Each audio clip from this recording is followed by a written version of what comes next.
मित्रों, जय जय सीताराम। मैं राजन कुशवाहा और आप देख रहे हैं राजन कुशवाहा ब्लॉग। आशा करता हूं आप सभी कुशल मंगल होंगे।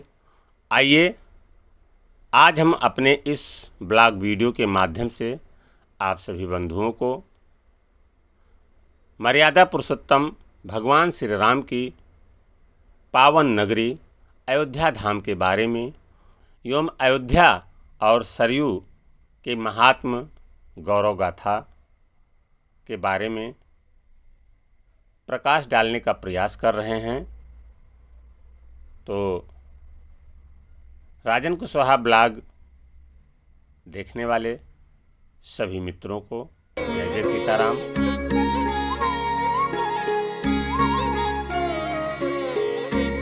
जहाँ तक श्री अयोध्या धाम स्थित है वहाँ तक सरयू नदी को महर्षियों ने ब्रह्मा स्वरूपिणी सरयू की संज्ञा दिया है। चूँकि भगवान राम के कुल गुरु श्री वशिष्ठ जी महाराज मानसर से पैदल चलकर आगे आगे वशिष्ठ जी चल रहे थे और उनके पीछे सरजू मैया आईं। सरजू का एक नाम वशिष्ठा भी है। अयोध्या में स्थित सरयू जी में स्नान करने से कलकाल के समस्त पाप नष्ट हो जाते हैं।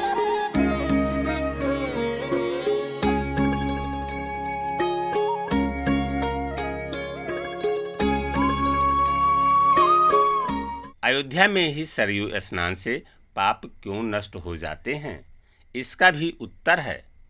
अयोध्या अपने आप में पूर्ण ब्रह्म है और सगुण रूप श्री सरजू जी हैं। यह मृतलोक में नहीं है। अयोध्या भगवान विष्णु के चक्र पर बसा हुआ है।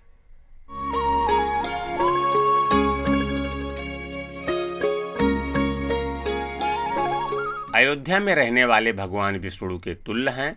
चूँकि अयोध्या ब्रह्म स्वरूप होने के कारण इसको ब्रह्म रूपिणी कहा गया। सरयू का तात्पर्य सा से सीता, रा से राम, जू, इसलिए सीता राम जू द्रव रूप में होके भक्त के भाव से इस जल को सीताराम जू का सगुण रूप माना गया है। जैसा कि कहा गया है, सरयू सगुणन पुमान। इसलिए धर्मावलंबी सरयू जल से कुल्ला नहीं करते। सरयू जल से कुल्ला करने वालों की गति नहीं होती। भगवान श्री राम जी का श्रीमुख वचन है।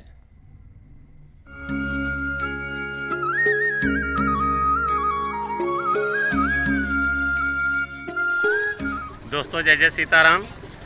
यह दृश्य है प्रभु श्री राम की पावन नगरी अयोध्या धाम का और पावन सरयू तट का, जहां पर आज सावन के प्रथम सोमवार को दूर दराज आसपास क्षेत्र और गैर प्रांतों से आकर के श्रद्धालुओं ने यहाँ सरयू में आस्था की डुबकी लगाई है।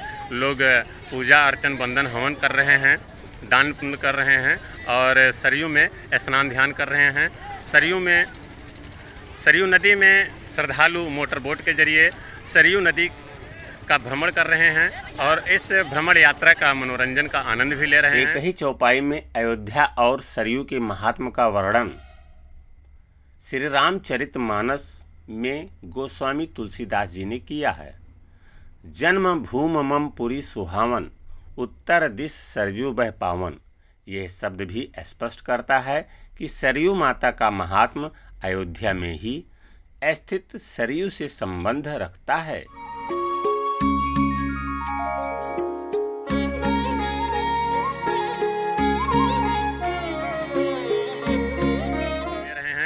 आप हमारे पीछे देख रहे हैं बस्ती गोरखपुर से अयोध्या होकर लखनऊ, रायबरेली या सुल्तानपुर या प्रयागराज की तरफ जाने वाला ये नया पुल, पक्का पुल। और ये हमारे पीछे ये सीन है सरयू नदी का। ये पावन तट है जहाँ पर श्रद्धालु स्नान ध्यान पूजा पाठ कर रहे हैं। और हमारे पीछे आप देख रहे हैं ये अयोध्या का अच प्राचीनतम बहुत ही पुराना पुल है, जो अयोध्या और गोंडा, बहराइच, बलरामपुर, श्रावस्ती के लिए सुगम मार्ग के लिए माना जाता है। और साथ ही साथ 2 दशक पूर्व इस पुल के जरिए लोग गोरखपुर, बस्ती, महाराजगंज, नौतनवा तक का सफ़र इधर यानी पूर्वी क्षेत्रों में भी करते रहे हैं। लेकिन अब नया पुल बन जाने से लोग जो लोडिंग गाड़ियां हैं, हाईवे की गाड़ियां हैं, एनएच की गाड़ियां हैं, वो नए पुल से निकल जाती हैं। श्री अयोध्या में स्थित सरयू मैया में स्नान करने से श्रद्धालु भगवान श्री राम के समीप रहने का अधिकारी हो जाता है। इसलिए श्री गोस्वामी तुलसीदास जी ने अपने रामचरितमानस की रचना में श्री अयोध्या और सरयू मैया का अलग अलग वर्णन नहीं किया है।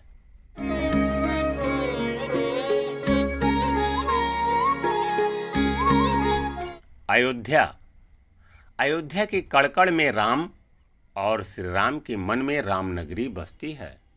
अयोध्या जीवन है, अयोध्या सभ्यता है, अयोध्या हमारे वैदिक और दैनिक जीवन का मूल है।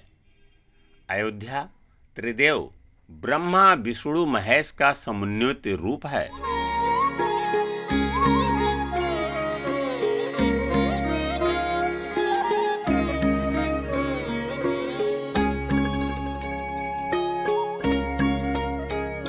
शिव संहिता में अयोध्या के अनेक राम बताए गए हैं।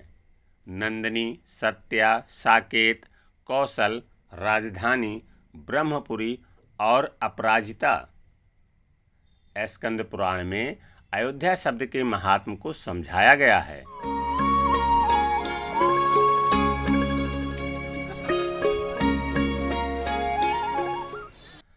अयोध्या सिर्फ एक बसावट ही नहीं, अपितु एक सभ्यता और एक जीवन है। यहाँ के कण कण में राम इस नगरी को महान और सर्वश्रेष्ठ बनाते हैं। प्रभु श्री राम, जिन्होंने सरयू तट पर बसी इस अलौकिक अयोध्या नगरी में जन्म लिया। यह अयोध्या तभी से अयोध्यापुरी हो गई।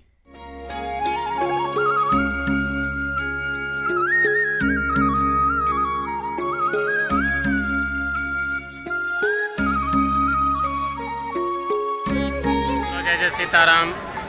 और आज आप देख रहे हैं अयोध्या का पावन धाम, और जहां पर सरयू तट स्थित नए घाट के समीप ही, जिसे हरपैड़ी रामपैड़ी के नाम से जाना जाता है, बहुत ही दिव्य और मनोरम स्थल, जहां पर आज सावन के प्रथम सोमवार और गुरु पूर्णिमा के अवसर पर पहुंचकर श्रद्धालु यहां हरपैड़ी और रामपैड़ी में आस्था की डुबकी लगा रहे हैं और सरयू मैया के गोद में कलरव करते हुए मनोरंजन का आनंद भी ले रहे हैं।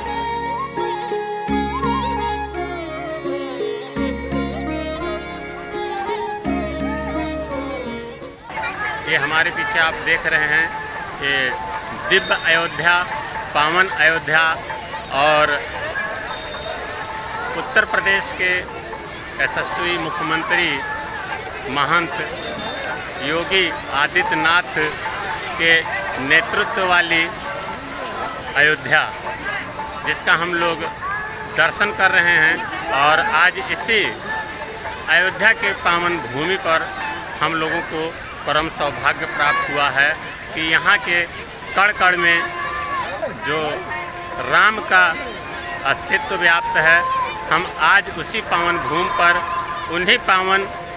उन्हीं मर्यादा पुरुषोत्तम भगवान श्री राम की पावन नगरी के रजगढ़ से मैं अभिभूत हूँ। और बड़ी ही खुशी का विषय है, बड़ा ही प्रसन्नता का विषय है कि हम सब लोगों ने मिलकर के आज पावन भूमि मर्यादा पुरुषोत्तम भगवान श्री राम की नगरी अयोध्या में दर्शन के लिए आए हैं। जय जय सीताराम। बने रहिए हमारे साथ ब्लॉग में, और हम दर्शन कराते हैं अन्य विभिन्न धार्मिक और पर्यटन स्थल और ऐसे ऐतिहासिक और प्राचीनतम अयोध्या की धरोहर और उन मंदिरों का जहां पर लोग आस्थापूर्वक, बड़े ही निष्ठापूर्वक जाते हैं और वहां पहुंचकर आराध्य देव के सम्मुख नतमस्तक होकर प्रणाम करते हैं और आशीर्वाद लेकर अपने जीवन को कृतार्थ बनाते हैं। जय जय सीताराम। सरयू के तट पर बसी अयोध्या को पुराणों में अष्टदल कमल के आकार का भी कहा गया है। वाल्मीकि रामायण के बाल कांड के अनुसार जब मनु महाराज ने अयोध्या बसाई थी तो यह 12 योजन लंबी और 3 योजन चौड़ी थी। इसका कुल क्षेत्रफल 79.8 वर्ग किलोमीटर है। समुद्र तल से अयोध्या की ऊंचाई 93 मीटर और यहाँ की जनसंख्या घनत्व 700 प्रति वर्ग किलोमीटर माना जाता है। वाल्मीकि रचित रामायण के बालकांड में भगवान राम के वंश का वर्णन है और इस वंश ने अयोध्या पर राज किया है। पवित्र अयोध्या भूमि ने अनेक महान राजाओं को जन्म दिया। रघुकुल शिरोमणियों में महाराज भगीरथ ने अपने पुरखों को तारने के लिए घोर तप और त्याग किया। विवश होकर मां गंगा को धरती लोक पर आना पड़ा। सत्यवादी महाराज हरिश्चंद्र हुए, जिनके सत्य के आगे देवता भी हार गए।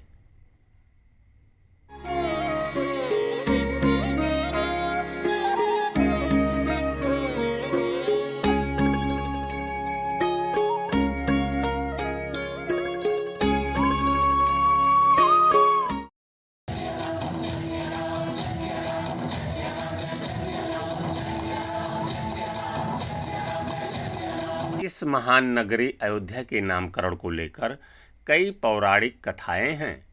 माना जाता है कि महाराज मनु ने अयोध्या नगरी को बसाकर उसका राज अपने ज्येष्ठ पुत्र इक्ष्वाकु को दे दिया। इक्ष्वाकु के बाद उनके पुत्र विकुक्षी अयोध्या के राजा हुए। विकुक्षी का दूसरा नाम अयोध भी था। कुछ विद्वानों के अनुसार इस नगरी का नाम इन्हीं के नाम पर पड़ा।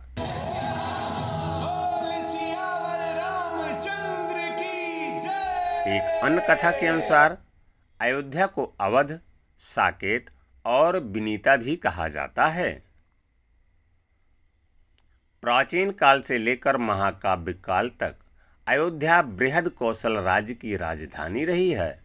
अपेक्षाकृत पूर्व में स्थित होने के कारण कौशल का राज्य बाहरी आक्रमणकारियों से बचा रहा, जो पश्चिम राज्यों पर प्रायः होते थे। इन आक्रमणकारियों का कौशल की तरफ बढ़ने का कभी साहस नहीं हुआ, चूँकि इस राज्य को कभी जीता नहीं जा सकता।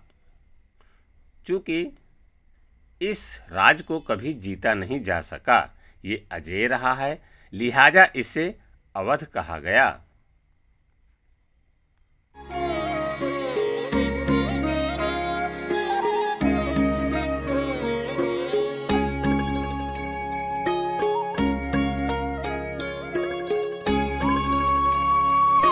जातीय मंदिरों के रूप में यहाँ अयोध्या में कुर्मी मंदिर, खटिक मंदिर, ठठेर मंदिर, धोबी मंदिर, निषाद वंश मंदिर, पटहार मंदिर, पासी मंदिर, मुराव मंदिर, यादव पंचायती मंदिर, सोनार मंदिर, हलवाई मंदिर, श्री विश्वकर्मा मंदिर, प्रजापति मंदिर, पांडव क्षत्रिय मंदिर आदि अन्य कई धर्मशाला व मंदिर है।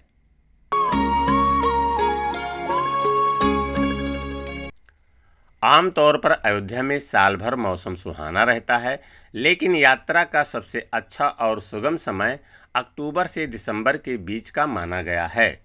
शहर अपने शाकाहारी भोजन के लिए माना जाता है। रहने ठहरने के लिए तमाम धर्मशालाओं के साथ साथ बेहतर सुविधा वाले अयोध्या में कई होटल भी मौजूद हैं।